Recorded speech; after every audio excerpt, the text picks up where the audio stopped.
بصلح ثومية.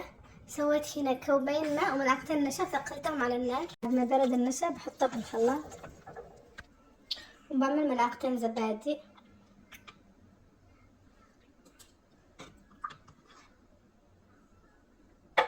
وبعمل فصوص ثوم، حط كمان فصوص، وإذا طلع نقص بزيد. ملعقتين خل وشوية زيت زيتون، نخلطهم مع بعض ونشوف الطعم، وملح.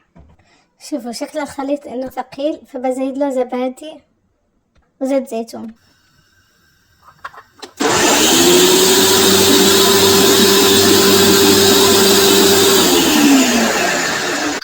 ولما صارت بهذا القوام اسكب هذه العلبة.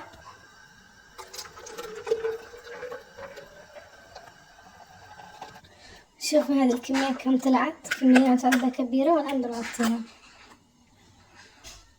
والحمد لله صار معي ثومية جاهزة للسكب بأي وقت.